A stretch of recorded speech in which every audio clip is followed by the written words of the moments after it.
I'm gonna make this one short because today I'm not feeling too hot. Over the weekend, I had a conversation with my ex, and um, it didn't go the way that I had hoped it was going to. And so I'm feeling a little down today, feeling a little down. Um, and I was on Instagram and I came across a post. And basically, the gist of it was the young lady was talking about how, in my last video, I was talking about how women and men at their highest form. She was kind of talking about the same thing, but she took it a step further and she said that women at their highest form practice silence. They practice silence and they speak at the perfect time. They don't speak to defend themselves. They don't speak to lash out at the other person. They don't speak to do anything other than to bring understanding, truth, peace, all of that to the conversation. I can think of some times when I practiced silence and it brought me 10 times more results in my past relationship and also in other relationships. Whereas not practicing silence obviously brings other types of results, dysfunction and fights and arguments and not being able to see eye to eye and all of these different kind of things. And it made me feel good to hear that because then she started talking about men at their highest form. And men at their highest form, they have self-control. Other people don't control their actions. They control their actions. They're calm, they're steady. No matter what kind of chaos is going around them, they hold their composure. And then when it's time to take an action, they take one, but it's a calculated one. It's one that makes sense. It's one that brings the type of outcome that they're looking for. And so I think that the thing that both men and women are striving, like the thing that they both have in common with it when it comes to silence and self-control, and also women, just because we're women, it doesn't mean that silence is what is the only thing we need to be working on. We also need to be perfecting our masculine side, so we also need to be in control of our actions as well, and vice versa. Men need to be in control of their mouth when they're silent, when they're not silent, because we both possess masculine and feminine energies. I think that when we reincarnate as, like, for example, I reincarnated as a woman because I needed to practice more being silent and not talking so much and not running off my mouth so much and not having to say something all the time. And I think men reincarnate in this world because they need to learn how to control their actions. Because I find it a lot easier to control my actions than I do to control my mouth sometimes. So, with all that being said, I want to say that I think that, and I could be wrong, this is me speculating, this is me working through my shit that I have going on, this is me sharing it with you all. And I think that the reason why we can't let go of certain people or certain situations is because we know that we failed in some kind of way. Now, I'm very much of the philosophy that there is no such thing as failure, everything happens for a reason, but also there is a such thing as change, there is a such thing as progress, there is a such thing as harmony and balance and all of those things. And so if I know for myself that if I'm still at this point in my life attracting relationships, men, situations, all of that, that it has to be so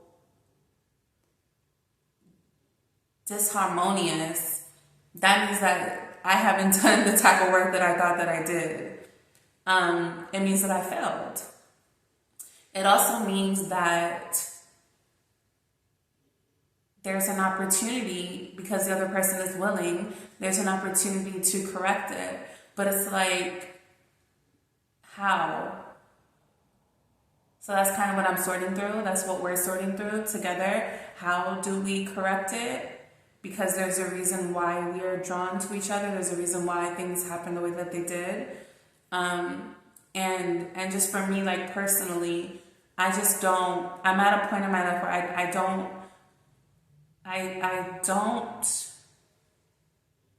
accept, I don't want to accept dysfunctional relationships with anybody. I feel like I should be able to go anywhere, be around anyone, and it is peaceful. My presence should bring out the best in everybody. My presence should bring out the best in me. I should bring out the best in myself, and I should come around everybody and bring out the best in them. At one point in my life, I did. And so I'm making my way back around to that energy, and it's been a challenge because there's a lot to sort through now. Back then it was like, okay, I'm just Rashida. I just bring good things to people, and it's simple. I haven't really been through anything, but now that I've been through a lot of things, it's like harder to find that person again. It's harder to find my footing. It's harder to find that balance. And so I just wanted to say that maybe we keep going back to people who have done us wrong, to people who have said all types of stuff to us and done all types of stuff to us, and we feel like we're on a higher vibration than them, and blah blah blah blah blah. Maybe the reality of the situation is we keep wanting to go back, not because we lack self-esteem or we lack understanding or we lack anything else, but simply because we know we failed. Because ultimately, as human beings on this planet, we want to be able to coexist with everybody. And so you should be able to, at the very least, coexist with everyone. Now, are you going to be able to build a lifelong relationship with everybody? Maybe, maybe not. Like at this point, I don't know. When I started my relationship with my ex, I really truly believed that you could literally pick anybody and just make the decision. Like, we're going to make this work. And that was my attitude at the beginning about it. Like, I don't care who you are, where you're from, what you did in the past, what you're bringing to the table. I don't care about any of that type of stuff. You're here and I'm interested and you're interested, so let's see where this goes. And somewhere along the way, I lost sight of that. I started feeling a little insecure within myself because of my own finances, not looks wise, but stability wise. And so there was a lesson that I had to learn within that.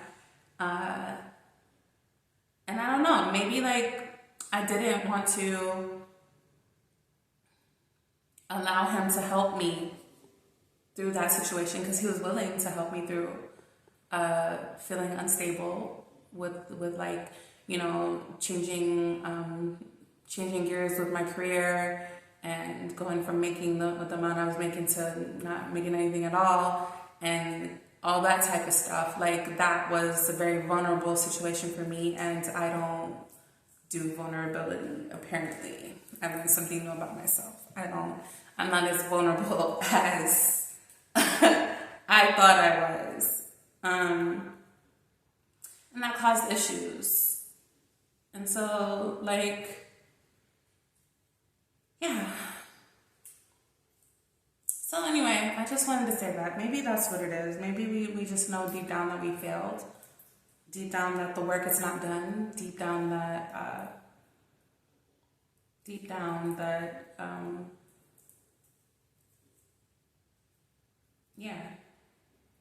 didn't get the lesson. We got what we thought was a lesson. We attached a lesson to it, thinking, okay, I'm going to rush through this. Okay, I got what I needed, but no. If you're still feeling the pull towards that person, there's still something left undone.